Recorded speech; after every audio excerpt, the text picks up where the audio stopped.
Assalamualaikum warahmatullahi wabarakatuh. Perkenalkan, nama saya Mila Karisma dari jurusan Pendidikan Seni Pertunjukan. Di sini saya akan menjelaskan sejarah teater barat dan sejarah teater tradisional di Indonesia. Yang pertama ada teater Yunani klasik, tempat pertunjukan teater Yunani pertama yang permanen dibangun sekitar 2300-an tahun yang lalu.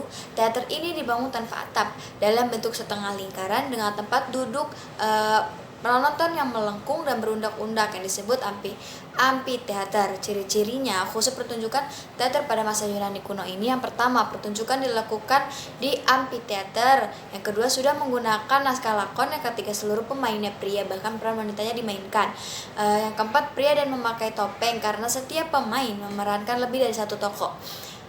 Cerita yang dimainkan adalah tragedi yang membuat penonton tegang, takut, dan kasihan serta cerita komedi yang lucu, kasar, dan sering mengkritik tokoh terkenal pada waktu itu. Selanjutnya ada, selain pemeran utama juga ada pemain khusus untuk kelompok kor, penyanyi, penari, dan narator, pemain yang menceritakan jalannya pertunjukan. Selanjutnya ada teater Romawi klasik. Setelah tahun 200-an sebelum Masehi, kegiatan kesenian beralih dari Yunani ke Roma. Begitu juga teater. Namun mutu teater Romawi lebih baik dari teater Yunani. Teater Romawi menjadi penting karena pengaruhnya kelak pada zaman Renaissance.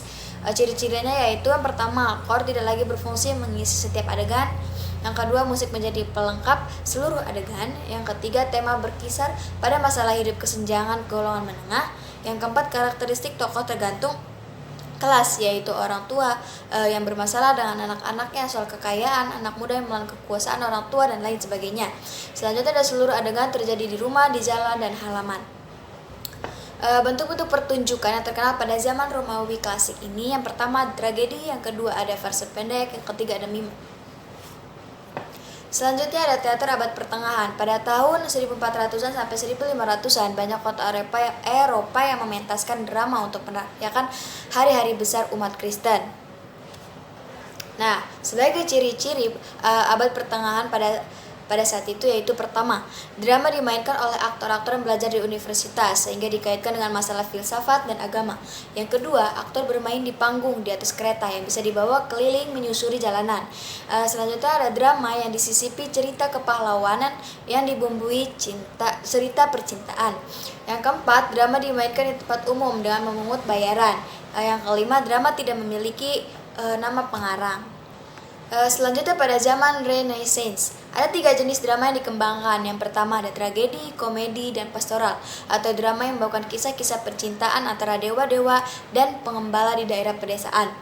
Namun nilai seni ketiganya masih rendah. Drama dilangsungkan dengan mengikuti struktur yang ada.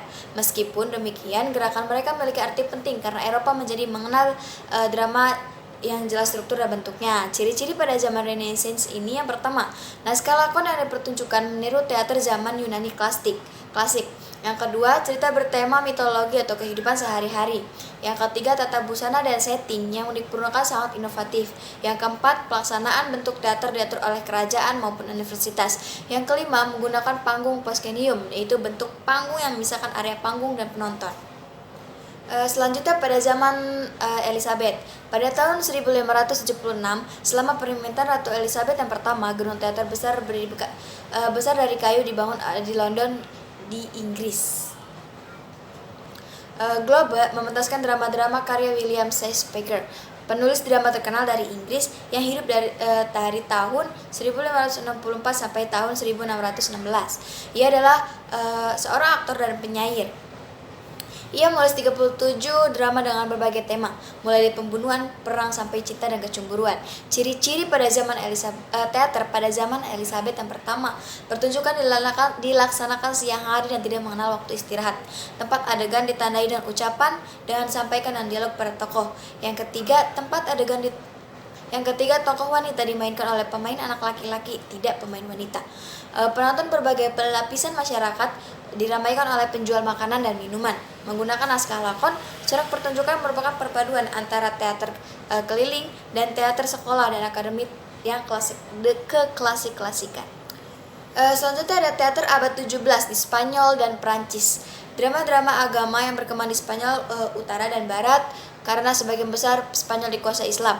Ketika kekuasaan Arab dapat diusir oleh Spanyol, kira-kira pada tahun 1400, maka drama dijadikan salah satu media untuk menghistorikan kembali bekas jajahan Arab. Pertunjukan yang berkembang pada Altus Kalimantan dan ciri-cirinya antara lain, tokoh-tokoh dalam cerita adalah tokoh simbolik. Misalnya Dosidosa, si bijaksana yang dipertemukan dengan tokoh supranatural. Selanjutnya dipertunjukkan di atas kereta kuda yang dinamis karos. Kereta kuda ini tadi juga membawa setting. Yang ketiga, pertunjukan dilakukan oleh rombongan profesional selalu berhubungan dengan gereja. Selanjutnya ada pertunjukan selalu diselingi tarian pada saat istirahat diisi dengan verse pendek. Selanjutnya, teater pada zaman restorasi di Inggris. Zaman restorasi adalah zaman kebangkitan kembali. Kegiatan teater di Inggris setelah kaum Puritan yang berkuasa menutup kegiatan teater. Segala bentuk teater dilarang, namun setelah Charles II berhasil kembali, ia menghidupkan kembali teater. Ciri-cirinya pada zaman restorasi adalah tema cerita yang bersifat umum dan penonton sudah mengenalnya. Yang kedua, tokoh wanita diperankan oleh pemain wanita. Penonton tidak lagi semua lapisan masyarakat, tetapi hanya kaum menengah dan kaum atasan. Gedung teater mencontoh gaya Italia. Pertunjukan diselenggarakan di gedung proscenium, diperluas dan menambah area yang disebut apron, sehingga terjadi komunikasi yang intim antara pemain dan penonton. Selanjutnya setting panggung bergambar perspektif dan lebih bercorak umum, misalnya taman dan istana. Selanjutnya ada teater abad ke-18. Abad ke-18 adalah masa agung pertama teater untuk kaum bangsawan. Pada abad 18, teater di Prancis dimonopoli oleh pemerintahan dengan sosmedia fansnya. Secara tetap mereka mementaskan komedi dan tragedi, sedangkan bentuk opera, drama pendek, dan burlesque dipentaskan oleh rombongan teater Italia. Komedi Italien yang biasanya pentas di pasar-pasar malam. Sampai akhir abad 17, Prancis menjadi pusat kebudayaan Eropa. Drama Prancis yang neoklasik menjadi model seluruh Eropa. Kecenderungan neoklasik menjalar ke seluruh Eropa. Selanjutnya ada teater awal abad ke-19. Kehidupan rakyat Prancis menghadiri gerakan baru di dunia teater yang mendorong terciptanya formula penulisan tema dan penokohan dalam naskah lakon. Ciri-ciri teater ini yaitu menggunakan naskah yang struktur bersifat longgar dan karakter tokoh yang berubah-ubah di setiap episode. Yang kedua, setiap bagian plot cerita memiliki episode sendiri. Yang ketiga, inti cerita adalah masalah kebebasan memberontak pada fakta aturan yang bersifat klasik. Yang keempat, membawa cerita kesejarahan yang membuat adegan perang, pemberontakan, pembakaran istana, perang tanding, dan sebagainya. Selanjutnya ada panggung dihiasi dengan gambar-gambar yang sangat indah. Setting perspektif diganti dengan lukisan untuk layar atap, panggung dan sayap belakang. Bentuk skenario ditampilkan bergantian. Pada awal abad ke-19, sebuah pergerakan teater besar yang dikenal dengan romantik mulai berlangsung di Jerman. Selanjutnya ada teater abad ke-20. Teater telah berubah-ubah selama berabad-abad. Nah, pada awal abad 20 inilah istilah teater eksperimental berkembang. Banyak gaya baru yang dilahir pada sudut pandang pengarang, sutradara, aktor, maupun penata artistik. Tidak jarang usaha mereka berhasil dan memberikan pengaruh seperti gaya simbolisme, surrealisme, epik, dan absurd. Tetapi tidak jarang pula usaha mereka berhenti dan reproduksi pertama. Seiring dengan perkembangan waktu, kualitas pertunjukan realis oleh beberapa seniman dianggap semakin menurun, membosankan. Hal ini mendorong pada pemikir teater untuk menentukan suatu ekspresi baru yang lepas dari konvensi yang sudah ada. Wilayah jelajah artistik dibuka selebar-lebarnya untuk mengumpulkan perkembangan bentuk pementasan seni teater. Dengan semangat melawan pesona realisme, para seniman mencari bentuk pertunjukan sendiri. Selanjutnya di sini saya akan menjelaskan sejarah teater tradisional di Indonesia. Yang pertama yaitu adalah teater Wayang Wong. Wayang Wong atau wayang orang merupakan seni teater tradisional yang berkembang di Pulau Jawa, baik Jawa Tengah, Yogyakarta, Jawa Barat, dan Jawa Timur. Wayang Wong mengambil cerita dari kisah pewayangan, memiliki pakem alur cerita tertentu di mana alur cerita disajikan tidak boleh diubah. Pemain Wayang Wong menggunakan busana dan aksesoris seperti wayang. Kisah yang biasa diangkat dalam pertunjukan Wayang Wong adalah kisah Ramayana dan Mahabharata. Selanjutnya ada teater ketoprak. Ketoprak adalah seni teater tradisional berkembang pesat di Yogyakarta.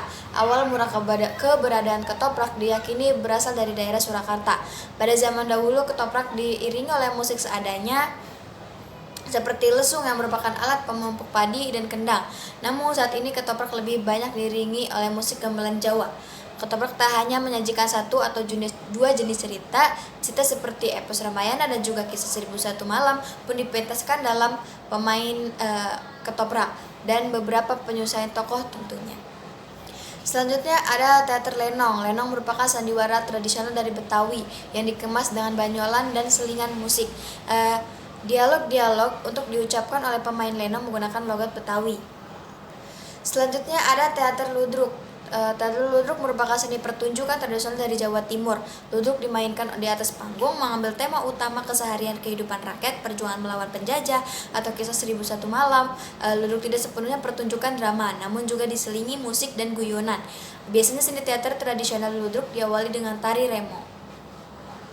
Selanjutnya ada teater randai. Pertunjukan randai berkembang di daerah Minangkabau. Dialog yang digunakan dalam randai memiliki irama dendang dan umumnya menggunakan gurindam untuk menyampaikan maksud.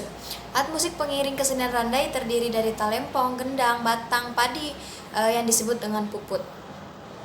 Selanjutnya juga ada teater ubruk. Yang pertama teater ubruk, pertunjukan ubruk berasal dari daerah Banten. Ubruk diiringi oleh instrumen musik gamelan. Kisah yang dipentaskan dalam pertunjukan ubruk mengambil lakon kehidupan sehari-hari atau cerita kepahlawanan. Terima kasih. Wassalamualaikum warahmatullahi wabarakatuh.